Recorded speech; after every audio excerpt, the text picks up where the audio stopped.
আসসালামু আলাইকুম, সবাইকে স্বাগত। আজকের পর্বে আমরা দেখব শিক্ষা প্রকৌশল অধিদপ্তরের অফিস সহায়ক পরীক্ষার বিগত সালের প্রশ্নের সমাধান।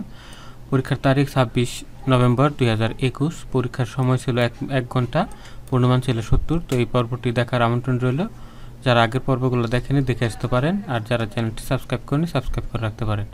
চলুন শুরু করছি আজকের পর্বটি। যা প্রথমে ছিল গণিত অংশ, যে 1 মিটার সমান কত। 1 মিটার সমান কত? 1 মিটার সমান হচ্ছে 39.37 ইঞ্চি। 39.37 ইঞ্চি। 2 নাম্বার 1521 মানে 1521 এর বর্গমূল কত? 1521 এর বর্গমূল হচ্ছে ক 39। 3 নাম্বার 972 কে কোন ক্ষুদ্রতম সংখ্যা দ্বারা ভাগ করলে ভাগফল একটি পূর্ণ বর্গ সংখ্যা হবে? ঠিক আছে, কোন সংখ্যা দিয়ে এটাকে ভাগ করলে বর্গ সংখ্যা হবে? এটা হবে ক 3। 4 নাম্বার তামা দস্তা ও রূপা মিশিয়ে একটি গয়নায় তামা ও দস্তার অনুপাত 1:2 এবং দস্তা ও রূপার অনুপাত 3:1। 19 গ্রামের ওজনের গয়নায় কত গ্রাম রূপা আছে? তো এটাতে রূপা আছে ক 10 গ্রাম। 5 নম্বর নিচের কোনটি মৌলিক সংখ্যা নয়? নিচের কোনটি মৌলিক সংখ্যা নয়? তাহলে এখান থেকে 51 মৌলিক সংখ্যা নয়, কারণ 3 17 51 হয়।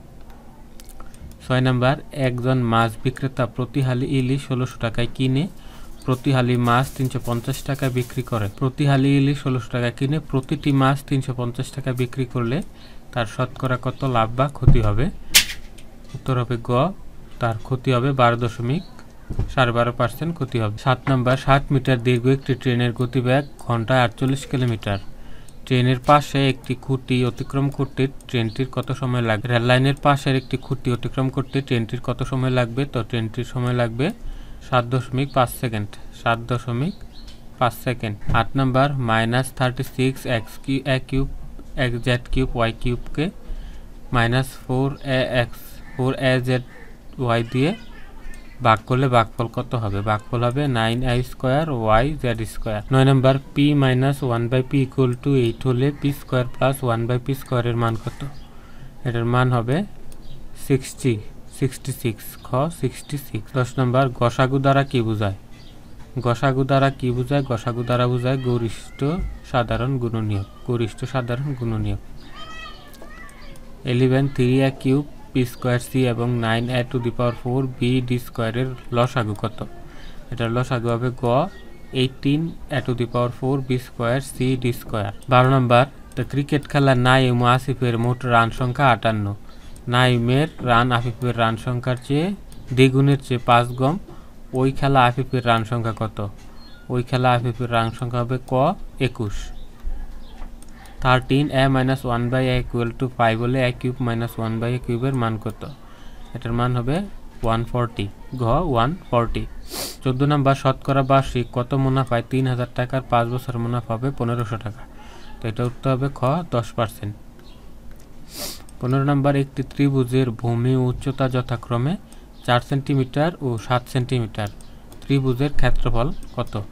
তো ত্রিভুজের ক্ষেত্রফল এখানে দেওয়া আছে ক 56 সেন্টিমিটার, খ 28 বর্গ সেন্টিমিটার, গ 14 বর্গ সেন্টিমিটার, গ 12.5 বর্গ সেন্টিমিটার। উত্তর হবে গ 14 বর্গ সেন্টিমিটার। একটি ত্রিভুজের দুটি কোণের মান 45 ডিগ্রি ও 60 ডিগ্রি হলে ত্রিভুজের অপর কোণের মান কত হবে? 55 ডিগ্রি, 65 ডিগ্রি, 75 ডিগ্রি নাকি 85 ডিগ্রি? উত্তর হবে গ 75 ডিগ্রি। 65 ডিগ্রি এর পূরক কোণ কত? 65 ডিগ্রি এর পূরক কোণ কত? 15 ডিগ্রি, 25 ডিগ্রি, 35 ডিগ্রি নাকি 115 ডিগ্রি? এটা হবে খ 25 ডিগ্রি। 18 নাম্বার একটি ষড়কোণী ত্রিভুজের ক্ষেত্রে নিচের কোন তত্ত্বটি সঠিক? 3টি কোণই সর্বসম। এখানে যে দেওয়া আছে এখান থেকে উত্তর হবে 3টি কোণই সর্বসম। 19 নাম্বার নিচের কোনটি সামান্তরিক নয়? নিচের কোনটি সামান্তরিক নয়? আয়তক্ষেত্র, বর্গক্ষেত্র, রম্বস, ট্রাপিজিয়াম। ট্রাপিজিয়াম সামান্তরিক নয়। তারপর হচ্ছে 20 নাম্বার বৃত্তের বৃহত্তম জ্যা হলো বৃত্তের চাপ, ব্যাসার্ধ, ব্যাস নাকি পরিধি? ব্যাস। তো এই 20 নাম্বার পর্যন্ত ছিল গণিত অংশ। তো এরকম ভিডিও পাওয়ার জন্য চ্যানেলটি সাবস্ক্রাইব করে রাখুন। তো 21 নাম্বার থেকে বাংলা অংশ শুরু হয়েছে, যে সমাস নিষ্পন্ন পদকে কি বলা হয়? সমাস নিষ্পন্ন পদকে কি বলা হয়? ক সমসমান পদ, খ সমস্ত পদ, গ পূর্বপদ নাকি গ উত্তোলন? তো এটাকে বলা হয় ক সমস্ত পদ। 22 বসন্তে কোকিল ডাকে। বসন্তে কোকিল ডাকে এই বাক্যে বসন্তে কোন কারকে কোন বিভক্তি? অধিকরণ কারক, অপাদান কারক, কর্মকারক নাকি করণ কারক? এটা হচ্ছে ক অধিকরণ কারক। 23 নাম্বার ক্ষুধার্ত এর সন্ধি বিচ্ছেদ কি? ক্ষুধার্ত এর সন্ধি বিচ্ছেদ কি? ক্ষুধা, ক্ষুধা যোগ আর্ত, ক্ষুধা যোগ ঋত, ক্ষুধ যোগ ঋত নাকি ক্ষুধা যোগ অর্থ? এটা হবে খ ক্ষুধা যোগ ঋত, ক্ষুধার্ত। 24 নাম্বার সঞ্চয়ের সন্ধি বিচ্ছেদ কি? সঞ্চয়ের সন্ধি বিচ্ছেদ কি? সমযোগ চয়, সমযোগ চয়, সঞ্চয় নাকি সংচয়? এটা হবে খ সম হসন্ত যোগ চয়।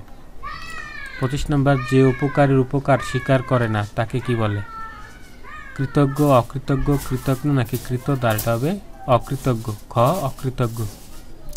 26 নম্বর ঢাকের কাঠি বাগধারার অর্থ কি? ঢাকের কাঠি বাগধারার অর্থ কি? তোষামোদে, নিষ্কর্মা, অত্যন্ত অলস নাকি মোটামুটি?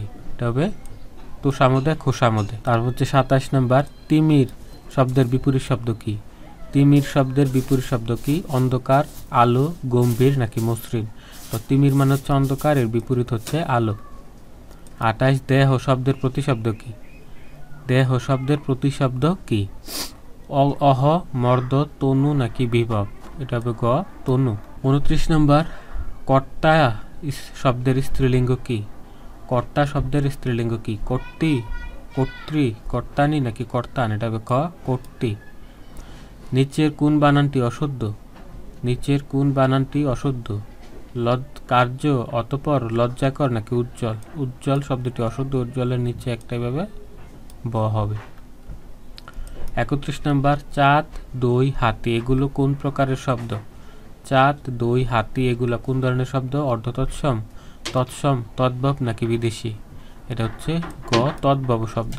32 নম্বর মহাপ্রাণ ধ্বনির উদাহরণ কোনটি? মহাপ্রাণ ধ্বনির উদাহরণ কোনটি? চ, ছ, জ, ঝ। এটা হচ্ছে ছ। মহাপ্রাণ ধ্বনির উদাহরণ হচ্ছে ছ। নিচের কবিতাগুলোর মধ্যে কোনটি কাজী নজরুল ইসলাম রচিত নয়? এখান থেকে কোনটা কাজী নজরুল ইসলামের রচিত না? মানুষ, খেয়াপাড়ের তরুণী, আসমানি নাকি কুলিমধু? এটা হবে ক আসমানি।